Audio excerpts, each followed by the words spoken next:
Hey, everybody, in this episode of the GH Report, Jordan and Ryan have that awkward conversation through prison glass. Maxie fails at bringing Dante home to Lulu, and you know what? It's the return of my favorite location in GH. That's the park. Oh boy, we're going to have fun making fun of that scene. Take care. We'll see you in a second. You're tuned in to AfterBuzz TV, the ESPN of TV talk. Now, let the buzz begin. Hey everybody, welcome to the GH Report. Let's check out some scenes in a really dopey looking park. Hey everybody. Welcome to the GH Report, breaking down all the latest goofiness happening there in Port Charles. I am Frank Moran. I'm Carla Renata. And as always, like us on Facebook, give us those 5 stars on iTunes, subscribe to the YouTube channel, and of course the chat is up and running. It is. Let's do roll call. Joe Costanzo, Dagadegu, I think that's how you pronounce it. Osei, did you see? What's up, Osei, did you see? Tom Clev, Dulamon, Kelly Public Cover, Barb P, Lisa Wagner, Michael B, Loretta. Let me see. Who else did I miss? Susan Russo, Enrique Galvin. And I think that's just about, I said Barb P. I think that's everybody. So welcome, y'all. Oh, and CM Smith. Hey, CM Smith. Oh, yes. And folks, we'll be breaking down all the latest happenings there. We'll do a little news and gossip at the end of the show to round it all out. But before we dive into things in detail, Carla, what did you think of the past week? I was living for Shiloh's behind coming out of jail yet again. He's like the Teflon Don. That is true. I'm like he's like, no, he's not the Teflon Don. He's like a roach. Like no matter how many times you step on him, he just won't die. He just keeps keeps coming slithering back. Yeah. I just was like, oh my God, what is happening? I cannot. And so I'll get to Nina in a minute, but let me just talk about Shiloh right now. Shiloh somebody gonna come for him. I think you think they're setting up a murder storyline, right? Somebody's going to come for him because now he's starting to make enemies everywhere. Yeah. You know, and I love how Christina just went. She was like standing her ground and was all up in his face like, And then when Sonny came up, like he didn't even try. Like he don't even mess with Sonny. Like Sonny's the one person that he doesn't pop off to.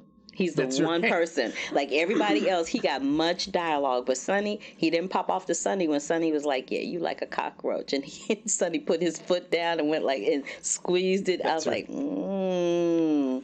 pure comedy. And he bounced and had poor little Daisy with him, which I heard y'all say in the chat room. She drinking the Kool-Aid. She truly is. My parents cut me off my trust fund. I don't know what to do with the money. You know, Daisy. I'm like, she's like, Christina, we need you back. I was like, girl, really? Oof. Get your life. Go home to your parents. Stop drinking the Kool-Aid. Stop drinking the freaking Kool-Aid. And then there was a moment. So there was that moment with Christina, and then there was a moment with Sonny, and he had an altercation with somebody else. Who was it? Oh, Harmony. Yes. When Harmony went in on him, she was like, yeah, and I'm saying this to you, and I'm done. I'm like, okay. I was living for all of that. I was also living for all of the Albrecht stuff. But then everybody, I love how everybody walks in her room and they're all like, yeah, nobody pushed you. Like, why does nobody believe that somebody pushed her? I don't know why you wouldn't believe that. I mean, sure, she's been a person that's done a lot of bad things throughout the years, but that doesn't mean that you can't, like, you should automatically say, like, nope, you were wrong about this. Before we dive into Albrecht, though, I want to say as we've talked about here and kind of speculated in the past, if they decided to do a murder mystery with Shiloh right now, so say they killed Shiloh tomorrow, out of all the potential suspects that we've seen on canvas, which one of those do you think they would make the murderer? Ooh, that's a good question. Who do I think would be the murderer? Good question. I don't think they would make it Sonny or Jason because that's way too obvious. Like, that would require, like, no thought process whatsoever. Or Sam or Christina or Alexis. Or it might be Dr. Neal, though. Yeah, I could see them because I figure it's going to be somebody that you can't dispose of, a Sonny or Jason or anybody at that kind of level. So I feel like it's got to be somebody that we've seen, but that if we lose them, it's not a big deal. So I feel it'd be Harmony or Daisy would be my choices. Well, I'm thinking either Dr. Neal or Brad. I mean, Brad is low enough that you could lose him. Because Brad is kind of like he's losing it. Like the fact that he went in her room and was going to try to take her out with that needle and he got busted by Nina. I'm like, oh, you just getting brazen. He's just brazen now. He's just doing stuff in plain sight. Like, what is wrong with you? I mean, I could see, Brad's motive would be just to stop Shiloh from exposing the truth. Mm-hmm. I suppose that could be the reason to kill him. Mm-hmm. Because he doesn't want the truth to come out. But I think it probably will end up being Brad because out of everybody, Brad has the most to lose because he's the one who's harboring that big lie. He's harboring that big old lie, knowing that Wiley is not his kid, knowing that Wiley belongs to Nell and Michael. I can't wait for that. I cannot wait for that revelation to come out because it's going to impact so many people. It's going to impact Nell. It's going to impact Michael. It's going to impact the Quartermaines. It's going to impact Sasha. It's going to impact Nina and Val. That little nugget right there is going to impact so many different people. It's going to be interesting to see how that falls out. Because of that is my one reason to not think it'd be Brad, because I feel like that storyline of Wiley's true paternity has so many ramifications that I feel like to lump that in with Shiloh's murder, I feel like then Brad gets consumed by that. I feel like you want to see him getting chewed out by everybody and anybody. Or it might be Lucas. Because you wouldn't think that would be Lucas has the most to lose. He's a doctor. His license can be taken away. His marriage is going to fall apart. And you haven't seen that much of Lucas to begin with. So if they got rid of him, it would be like, you know. I almost feel like he's too high profile, but we'll see. All right. This ain't in the chat room. They hope it's Heather Weber. Bring her out. Bring Heather out. Where is she? Stone Cliff, Pine Cliff, whatever it is. Whatever the name of that place is that they put the people, because there's the one where they put people that are just okay, and then there's Ferncliff, that's it. That's right. Why did I say Pinecliff? Ferncliff, and then there's the other one where they put them where they really are like cuckoo for Cocoa Puffs. So you were mentioning Albrecht. So we do see Franco and Liz, but mostly Franco, a little sleuth. He's looking through the photos from the wedding party there on the yacht, on the Haunted Star, and they see some shoes. And they're like, oh, wait, there's probably somebody else there that could be the person. Mm-hmm. First they saw the shadow, and then it moved down to the shoes. But the thing that made me laugh about that is when they went into the room to have the conversation with Liesl about it. Liesl and Elizabeth was pressing her, trying to get her to, fess up. And Liesl said, "Oh, I can't stand the fact that you married this Cupid doll." Yes. She called it a Cupid doll. I said, "Oh no! Now we're gonna call folk names. And how long are we gonna keep her in the hospital? Like she's not dying. Like why is she still in the hospital? I don't understand that." What I also don't understand too is, like Franco, like going into a room and like, what's going on? Albrecht, you got to tell us, Liesl. She doesn't have to say anything. She doesn't need to say anything. She's just like, I think I got pushed over by somebody. So who cares what secrets I'm harboring? I don't need to tell you my secrets. No. Oh, they're saying in the chat room that they think Chase might be the one to bump him off. Or they said that Shiloh will kidnap Wiley and Nell will hunt him down and kill him. Shiloh. Ooh, Nell's a good one. That actually would be a good one. That would be good. I would love that. Because you almost want to see Nell have... Because you never got to see her be truly vicious. She always got thwarted at the end. So yeah, she was always vicious, but she was psychologically vicious, not like physically vicious. But yeah. Ooh, so, yeah, I like that. Nell's a good call, guys. I love that. I love that. And then let's talk. Okay, and so I had to talk about this. I love the scene that Sonny had with Ava, where he was like, "I'm gonna need you to keep your little psychic situation to yourself," because now Avery's like, "Oh, can I talk to what's the boy's name?" Oh, Nicholas? No, not Nicholas. Her brother, Avery's brother. Morgan. Yes. I knew it was an M, and I was like, it's not Michael. Michael's still living. So he was like, because she's asking, can she talk to Morgan? Because Mommy's talking to Kiki. Can I talk to Morgan? He's like, I'm gonna need you to keep that little situation to yourself. And how do you feel about that? Do you feel like Sibley was real with that whole conversation that Ava had with supposedly with Kiki on the roof at GH? Because it sounded like the dialogue sounded like Kiki, but I'm like, But then it was interesting because you think, like, if you were trying to con somebody to keep wanting them to do visits with this, I think you would make it a more positive experience because you'd want to be able to talk to them more. Because I think if you were talking to somebody, communing with somebody that you thought was dead, and that person like said, "Nope, I never want to talk to you again," would you want to keep spending money just to only be told no and no and no and no? I wouldn't, but I see the psychological situation that Sibley has placed on Ava, because I think she did that on purpose. Of course, she said some things that only, like that situation where she said to Ava about Kiki slapping, as Kiki, she said that Kiki slapped her, and Ava saying back, "You only get one." Mm-hmm. Nobody would have known that except the two of them. So that was the only thing that made me go, oh, she might actually be the real deal,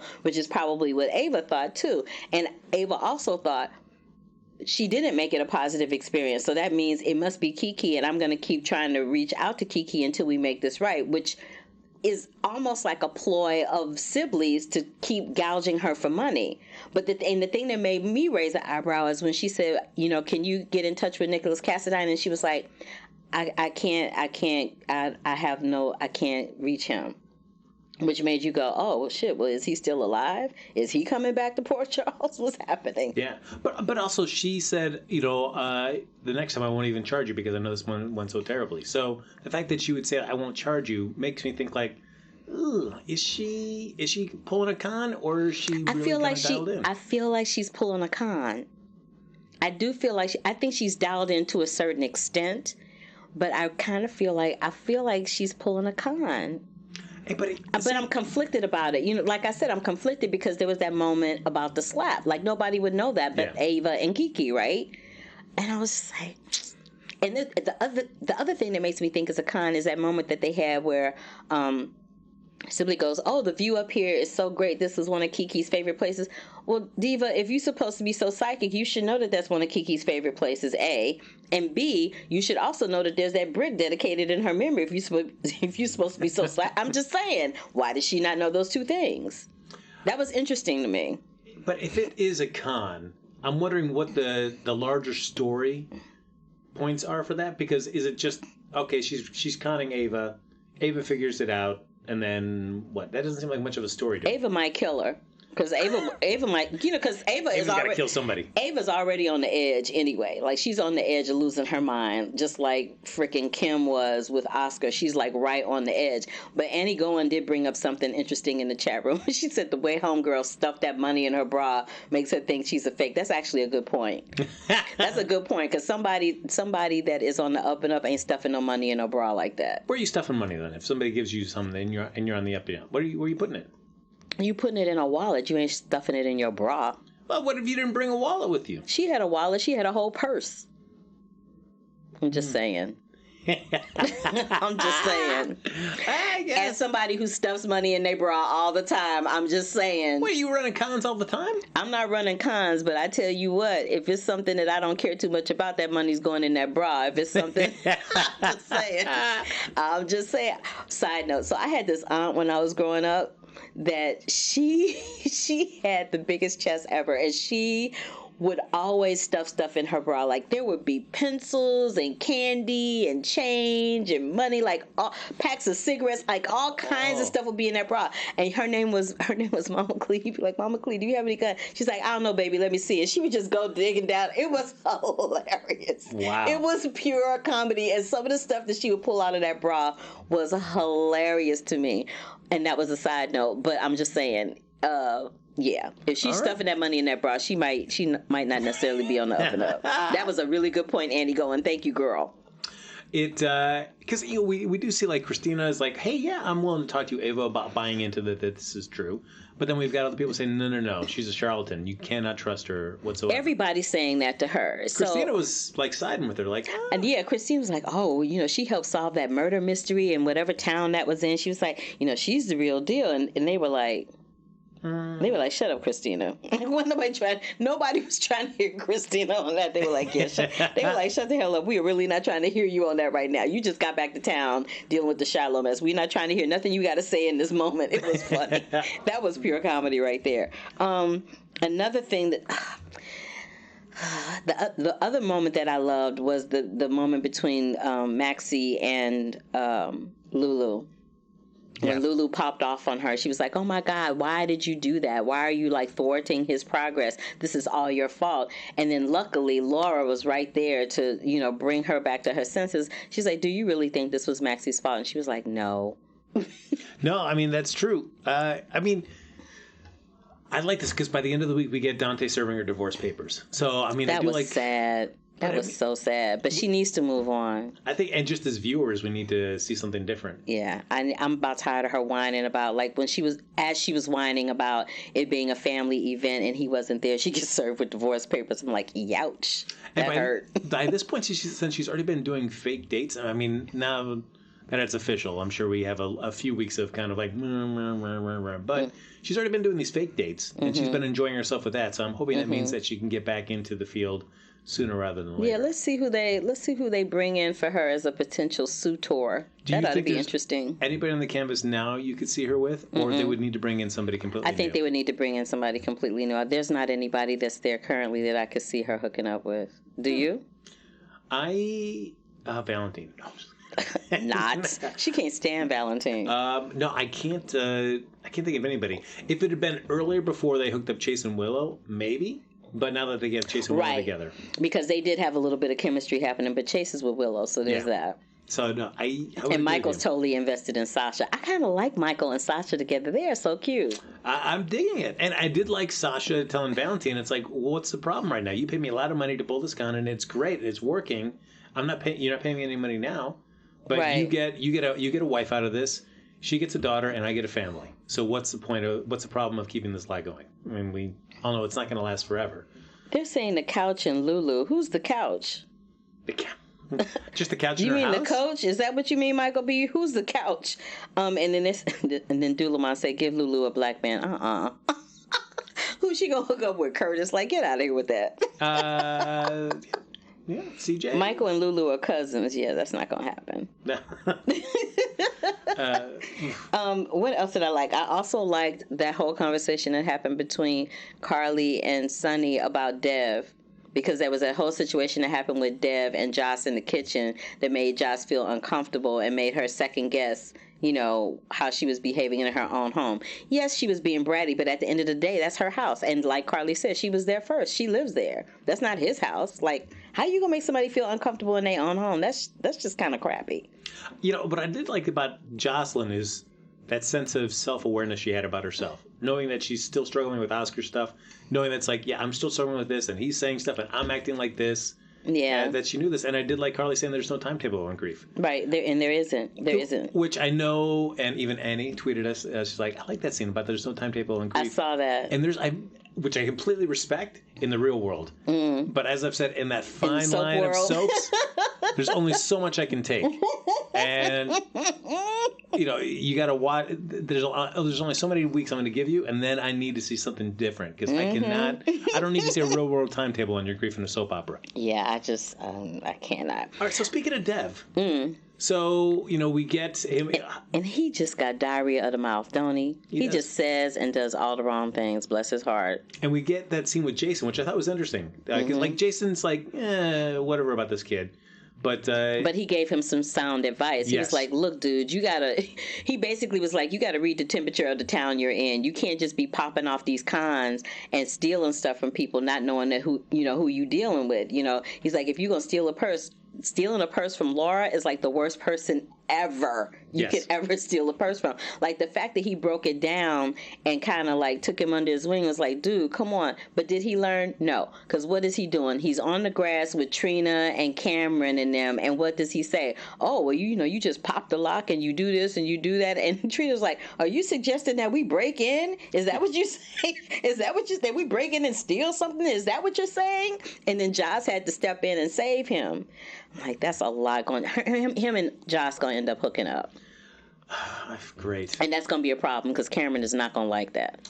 Well, we do see that scene where, you know, and I've said before that I kind of like it, is when a character is in a room and hears what people really think about him. And so he walks in and hears Sonny and Carly talking about it, and hears specifically why Sonny is invested in helping Dev out. Lurking in the background, and he heard him, and smiling the whole time. Yeah, I mean, I've seen rumors and stuff on the internet that are like, hey, there's somebody else that's kind of running Dev. It's not just Dev here, that somebody else could be doing that. People are suspecting it could be Alcazar running Dev to try to score for Sonny. Whether that's true or not. That's good. I feel like the story's not enough for Dev to be here, so I guess there's got to be something else underneath it. Yeah, I mean, first of all, there's no coincidence that boy showed up in Port Charles to specifically get to Sonny. Like, there's a reason for that. We just have not been privy to what that reason is, and we're pretty confident as viewers and fans that whatever it is up to no good. Yeah. Because, I mean, look at how he was introduced to us. This boy don't have a decent bone in his body. Well, I mean, I don't know. I mean, he did come back to help them out, so... It's a ruse. He's doing what he needs to do in certain situations to stop suspicion from coming on him any more than it already is. But, I mean, we met him doing a con. You know, he's still got shenanigans going on. I don't know how I feel about him. You know who is not running a con on us at all? Who's that, Frank? That is our fans. You know why? They never con us because they're here every week, so loyal. They're not faking it. They're here. And we love them for it. So, folks, thank you so much for watching us every single week. You know, you could be doing many other things, but you decided to invest your Sunday time with the two of us, all sharing our love of General Hospital. So thank you for watching us, as well as all the other great shows. Carla's busy building her media empire. You see her there on the Kirby Critic, there on Black Hollywood Live. You see the American Princess getting close to wrapping up. It's just Howard Stern is here. Carla is slowly closing that gap. And no. Yes. So, folks, thanks for watching and enjoying all the shows that both Carla and I do, as well as so many other hosts do here at AfterBuzz. But we're also asking for a little bit of help. So, if you get an opportunity, if you can like and subscribe there on the YouTube channel, if you can on iTunes, give us 5 stars and leave a review there. But no matter where you're commenting or jumping in the conversation, you know, just jump in. Let's hear your thoughts, like these fine people that have been jumping in here today. Yes, everybody is jumping in the chat. They got stuff to say. Yeah. So thank you for making us the ESPN of TV Talk. Yes. I was also going to say that I loved seeing Jordan have that moment where she was just kind of dancing around with her little, her music thing and her little earbuds in, just kind of dancing around, getting her groove on, and Curtis walking in on it. That was really cute. But what I kind of was annoyed by was, why did she go to visit Ryan, and why did she have on her police officer uniform, the white shirt and the black pants? I'm like, for real, though? Yeah. So you can't just dress it, you just can't wear a sweatsuit to go see him and pet. I'm like, okay. What I did like, though, is that she did not fall for any of Ryan's manipulation. Like, you have my piece of me in there, and she it's was just be like corrupting you. And she was just looking at him like, okay, all right. Yeah, and I did like, it's like, you know, the option is I could be dead right now. So it's like, you know, I may not like how I got it, but I'm she still thanked alive. him. I think she just wanted. She knew that they got it by any means necessary. Like, she knows that, but I think she really just wanted to say thank you because, you know, she was grateful. Yeah, because she knows that she wouldn't be there if it had that situation not gone down. She wouldn't be there. So, and I do like. And certainly John Lindstrom is, you know, he hasn't been around too much, and I'm sure he's getting a well-deserved he on vacation break after doing all the double duty that he's been doing. Yes. But, you know, given the end of the Ryan storyline where people are like, I'm ready to see Ryan, you know, pay for what he's done. I have to admit, I'm liking Ryan as just a potential story ticking bomb. At some point, they could break him out of jail or whatever. That he is just there. He's just there lurking in the background. Yeah, and when the writers want to pull that trigger, they could do some cool stuff with him. So they will, absolutely. I'm happy with that than having him just be killed off. Absolutely. I liked that they were trying to infiltrate Hayden in and out. This is what I really liked about this week. I love the fact that at the beginning of the week, there were all these heart-to-heart talks going on. At the beginning of the week, this person was having a heart. Hayden and Laura were having a heart-to-heart. Julian and Ava were having a heart-to-heart. Carly and Sonny were having a heart-to-heart. Jason and Sam were, like, there were all these little moments where people were having these heart-to-heart talks, and then at the end of the week, people was just getting busy. Like, the end of the week was just everybody hooking up and getting busy. I'm like, well, okay then. And now we're back to normal. That's true. Yeah, I mean, well, of the hearts, the Jason and Sam, ugh, come on. I know you hate Jason and Sam, but I love them. Oh, when they're sitting on there on that bed. I love them so much. And that's just repeat never to me. I was like, oh, gross. It was cute. No. Just be romantic with me. She was like, don't pretend like you don't know how to be romantic. I was like, yeah, girl, tell him. Gross. I was not thinking that whatsoever. Now, you did bring up Jordan and Curtis. I mean, sadly, their little lovey-dovey scene there on the couch was like, okay. Yeah, it was Snoozeville. Oh, yeah, move that along. Right. But I'm finding Curtis kind of interesting right now because he is... They've infiltrated him into a lot of different storylines, and they're giving him more to do. So I love that they're letting him have more time and giving him more to do so that we can really see him flex his acting muscles, because he's a really good actor, and they don't give him a lot to do. They mostly would just have him standing there looking fine, as he always does. But they would just have him standing there looking cute, and they wouldn't give him a whole lot to say. And now they're starting to give him more to say. They're starting to give him a little bit of a backbone, especially when he's speaking to Valentine. Valentine was trying to pressure him for more information about Jax. He's like, so... you hired me to do that job, but let me do my job, and you kind of like stay over there in the corner. And he bounced. I was like, oh. Yeah, do you want me to do it fast, or you want it done right? I was like, well, okay then, Curtis. You better have a backbone. How do you think Drew's going to react, though, to whenever it comes out that Curtis has been really kind of... He's not going to like it, He's really not going to like it, and it'll be interesting to see how that piece of information affects his relationship with Drew and with Nina. Well, I mean... Because Nina's already walking around with one eyebrow up. Well, I mean, Nina knows, like, telling Curtis, like, all right, so now all that information you get in Valentine, I want you to tell me first, because I want to be in the loop. Because Valentine's trying to keep me out of it. I want to be in. But I also feel like Drew's going to probably, when he does find out, he might be irritated, but I think there's going to be a part of him that says, I ran over his wife. All right. I can't be too mad. She lost her kidney, and they got medical bills. I can't be totally mad. Well, but he's still going to be mad because Drew overreacts to everything. Think about it. Every time Drew finds out that there's been some kind of betrayal, he overreacts to everything. Everything. The one thing I did like about Drew, though, is like this scene with Hayden, when Hayden and him first kind of interact there. And again, he overreacted to that, too. Until she called him down. He was like, okay, what's the real deal? He was ready to go. He was ready to go in on her, both barrels blazing. And she was like, I'm not here for you. Calm down. True, but if you found out, that somebody that had run a scam on you tried to convince you that they were your real wife, and then it was just it was just a lie the whole time, wouldn't you be sore if they came back in town, even if it wasn't for you? I mean, it would ruffle my feathers, sure, but it just cracks me up that anytime anything is going wrong lately, they want to throw it on Hayden. Like, yeah, she embezzled money from GH, so she's just she's the one that pushed Liesel. She's the one that's going to try to take down Aurora. Like, they're just blaming her for everything. I'm like, give homegirl a break. Like, just give her a break. She ain't coming back to ruin everybody's lives, but I am very interested to know why she's coming back. Like, why are you back? Yeah. What is the problem? Are you there to break up Finn and Anna? Like, what's happening? I feel like that's going to be... I hope it's not a break, but we're going to find the truth that comes out about the baby and stuff. But I did like, though, that scene with Drew and Hayden, though, is that I felt like that first time with Drew, that him having that history within the show, because it's, again, a character there that he's had a direct impact. It's not something that's been related to Jason or something like this. This is a direct impact on Drew and him specifically. So it's like, a nice callback. He gave him a sense of grounding. Like, yeah, Drew's been around for a while. He actually can be affected by other characters returning on the canvas. How do you feel about this, though? How do you feel about the fact that very last shot of this week shows Shiloh saying Drew, and it was Jason's face? Well, because that was pre-plastic surgery. Oh, because I was very confused. I'm like, what is happening? Yeah, which is cool to see, like, all right, that's the pre-plastic surgery Drew hanging out there.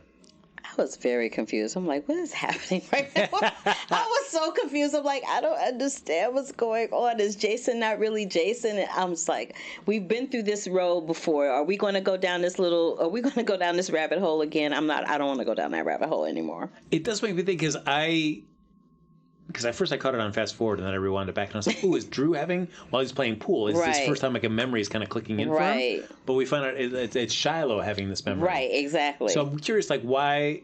I mean, I guess maybe we find out some of the real story. He's thinking about. Maybe Drew is the reason that he came. We thought that Shiloh came to Port Charles because of Sam. Now we're beginning to discover that he really came to Port Charles because of Drew, and whatever it is that whatever it is that Shiloh has on Drew is on that flash drive that he has in that safe. because there's that whole conversation between Jason and Drew about the flash drive. He's like, you know, why do I want to just get rid of it? Like, why do I still have it? Exactly. Why do you still have it? Or maybe it's all a Jacob's Ladder situation where this whole thing has been a dream. GH has been a dream, and it's just coming back to Shiloh still back there in that would Persian Gulf. Suck. Imagine that. That would suck. Oh, no. No, we don't want that. Ooh, we really don't want that. Yuck, yuck, and yuck. So, all right, I talked about it a little bit at the top. Let us just break down real quick my worst location ever on GH, and that is the park. The park. Why do you hate the park so much? Because it is filled with awkward interactions and entrances and exits into these scenes. For example, that scene that you're mentioning with Dev and Jocelyn and Trina and Cameron showing up on his bike. Holy cow! So first it's just Dev chilling out in that field, and Trina, bless her heart, just an awkward interaction. Like walk through the scene and then just kind of bump into him, where she has to kind of bend her knee down and pretend that it was such a fake bump into somebody. I'm like, and you're walking through this whole park, and you, as a person, even looking on your phone, you would still notice a human being right there. Come on, well, now. You have peripheral vision, so there's that. So that awkward interaction, and then I look when Cameron. You have cataracts, and you're not gonna have cataracts at 13. I'm just saying. And then Cameron comes cruising up in his bike, and then just like slams it down on the gravel, and then walks away. That actually was kind of wrong. And then there was that whole interaction where she was like, "Why are you freaking out? You're not even supposed to be there till 11." He's like, "Oh, is that what I told you?" I'm like, "Dude, you don't have a cell phone. You didn't put it in your calendar. Like any other time we see you with that phone in your hand, and now you can't remember what time you got to be somewhere. Get out of here with that." Like, what 13-year-old is not going to be looking at their phone and not know what time they have to be sitting? Get out of here. And then we have the scene between Michael and Chase, where Chase is just walking along that fence. And then that's the awkward entrances. Is that just Michael just kind of pops off right off camera, like, no, that's not how you really walk in a park. You would have called to him a long time ago. You were just like, oh, hey, well, look at this. I can't stand you. It's so awkward. They're saying in the chat room that GH's park still beats Guiding Light in the bushes. I've never seen that. I didn't watch Guiding Light, so I don't know about that. Dagadoo, dagu. So rough. I love that location for how bad it is. Somebody said, Enrique says that he thinks, what is he? Who is it? Enrique? Yeah, no. Dagadegu says he thinks that Drew killed someone via friendly fire, and that may be the secret. Shiloh knows. Yeah, I mean, I guess we'll find out. I mean, because it feels like whatever the secret that is going on between the two of them, Shiloh's worried about it getting out more for his sake than for Drew's. So I feel like, if Shiloh killed somebody in friendly fire, but I feel like that would have, unless everybody decided to keep it hidden, I don't know. Kelly Public Cover, I know Cam is 16 years old. I'm just saying 13-year-old as a teen reference. I know they are older teens, closer to high school, junior, senior. Stop reading me. We do get a nice, speaking of Cam, let's finish up with the softball. We get that super fast, really kind of lame softball thing. That was so okay, I'm glad you brought that up. That was crazy. But let's talk about this. I'm so glad you brought that up. So then there's Michael having that whole situation with Chase where he's like, "Oh, you broke my rib." Yeah. But if you broke a rib, first of all, you can't breathe to talk if you broke a rib. So there's that. Second of all, when Chase left the scene, he kind of awkwardly moved. Yeah, because it's that dumb location. He kind of awkwardly moved into his place when Chase left. I'm like, first of all, if you got a broken rib, you ain't moving that quick and that spry. And then there's the scene where he's in the bed and she's got the ice pack on him. He's like, "Oh, I know something that can make me feel better." And then they're full on going at it. I'm like, first of all, she's laying on the spot that you're claiming hurts. I can't. I was like, what is happening right now? That was the quickest softball game for Michael. Because I'm imagining literally he walked in, he took one bat and then got pinged and was out. Way to go, Michael. It was bananas. It was bananas. and then Michael going, "I'm going to sue you." And then Chase is like, "Yeah, I ain't got nothing." That's true. Well, then I'll throw you a housewarming party and then take that from you. That actually was kind of funny. Yeah. He's like, "Oh, I'm glad to see you still have your sense of humor." I'm like, "Oh my God, y'all are killing me right now." We also get to see a little bit of Willow and Diane, Alexis, Brad, and Lucas, where it kind of leads into the Shiloh scenes at the end of the week, where everybody gets together and says, Shiloh screwed himself. It's impossible. He's not going to get out. And then there he is, like the roach that he is. following up on that, I did kind of like the turn between Nina while she reads that article about what happened with the cult. Yes. And realizes the kind of ramifications of her actions had involving Willow. And she kept trying to have that conversation with Willow about it, and she kept trying to have the conversation, and they kept getting interrupted. It was just weird. Yeah. But I love that too. I love the fact that Nina actually had some remorse for once, because she's been stomping around, acting all holier than thou because she's with Valentine. And but what that showed is that when it came down to a child, she had some empathy when it came to a child, because she realized that Willow wasn't as shallow as she thought. Yes. In that situation, that she was trying to protect her child, which is the same thing she was trying to do when she was dealing with Willow and Charlotte. So that she had an epiphany. It was kind of cool to watch that go down. So, folks, before we wrap up, as I mentioned, a little hot news and gossip. Ooh. AfterBuzz TV News. And for me, if I'm going to take some time to talk about news and gossip, I'm just going to focus on the news and a hot story featuring my boy, Tristan Rogers, a.k.a. Robert Scorpio. So, what is it? So, of course, he's officially back to stay. Yes. So, being the DA. Now, there's an article with him talking about that he never really wanted to know what's ever happening for his character. He didn't want to press the producers and stuff. But he did let them know that he was never too thrilled about the way that he'd been portrayed between 2012 and 2018. Ooh. Because it was just like pop-ins, which kind of served, and I agree, kind of served other stories. Mm-hmm. Didn't really serve Robert Scorpio very well. It's just like him complimenting it and a storyline or whatever it might be. So he's really happy with the way that the show has been portraying him now. They've given him storylines to focus on him specifically, have, that he's got stakes in this, and now that he's going to be around as a DA, he's got a chance to have some things that are just like he can drive a storyline as opposed to being there to help support other people. Else. Yeah. Oh, cool. So I'm a huge fan of Robert Scorpio, keeping him around, doing something like that. We know this. You say it every week. And he even admitted that he was kind of bummed that he was never treated as at least until recently, as a legacy character. I think that's true, and I think that's really odd that they never did, because he was very integral to the storyline, especially when the whole Luke and Laura situation was going down. He was very much a part of all of that when it was happening at the time. So, yeah, they do that sometimes with some people. Some folks just kind of get lost in the shuffle, and I think they take them for granted, and he was one of them. Yeah, and I'm glad that they're not doing that any longer. Yay, we love him. Yeah, and we do get to see Jordan at least tell Mac that's like, hey, you're still police commissioner for a while. So, and then we see her dancing. I love that. I love the fact that she told him that, and then you saw her getting her groove on in her living room. I loved it. For a character like Jordan, though, it was nice to just see her have that sense of joy, because it's been so kind of dour for her. Yeah, she was looking like death warmed over on the bed, and then there was the whole recovery situation, and then there was the bills, and Curtis trying to find a way to pay the bills. So it was nice to have them. It was nice to see them have a moment where they were just having fun. Yeah. You know what, Carla? I always have fun with you every Sunday. Of course you do. And I have fun with you, the fans, who decided to join us here, because you guys are awesome. Have great taste on these Sunday afternoons. Folks, that's going to do it for this episode of the GH Report. A little shorter than usual. Our apologies there. It's all my fault. It's not Carla's. She's building a media empire. I'm barely holding my life together. But folks, as always, like us on Facebook, give us those 5 stars on iTunes, subscribe to the YouTube channel. Thank you, everybody, for hopping in the chat. Again, we couldn't do the show without you. We love hearing your thoughts about all our speculations, all the crazy storylines. Love reading your thoughts and theories as well, so keep them coming. Yes. If you want to stay in touch with either of us after the show, we all know it's Carla. Carla, where can they find you? No, you can find me across all social media platforms at The Curvy Critic. Of course, right before the GH Report, you can join me over at Black Hollywood Live doing The Curvy Critic with Carla Renata, where I talk about all things movies, reviews, news, gossip, all that kind of stuff. And we're going to do a wrap-up show here on AfterBuzz TV for American Princess. It will not be this Sunday, but it will be sometime soon with the showrunner, executive producer, Jamie Dimbo. Look at this, and the reason that they're coming on is to talk to Carla. To talk to Carla.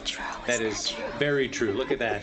I am witnessing greatness every single Sunday. It's amazing. Get out of here. Follow me on Twitter and Instagram at HappyGoJackie. We're going to see you back here next week with an all-new episode of the GH Report right here on AfterBuzz TV. Go find yourself a park and walk around for a while. It's cool. Oh, my God. Bye.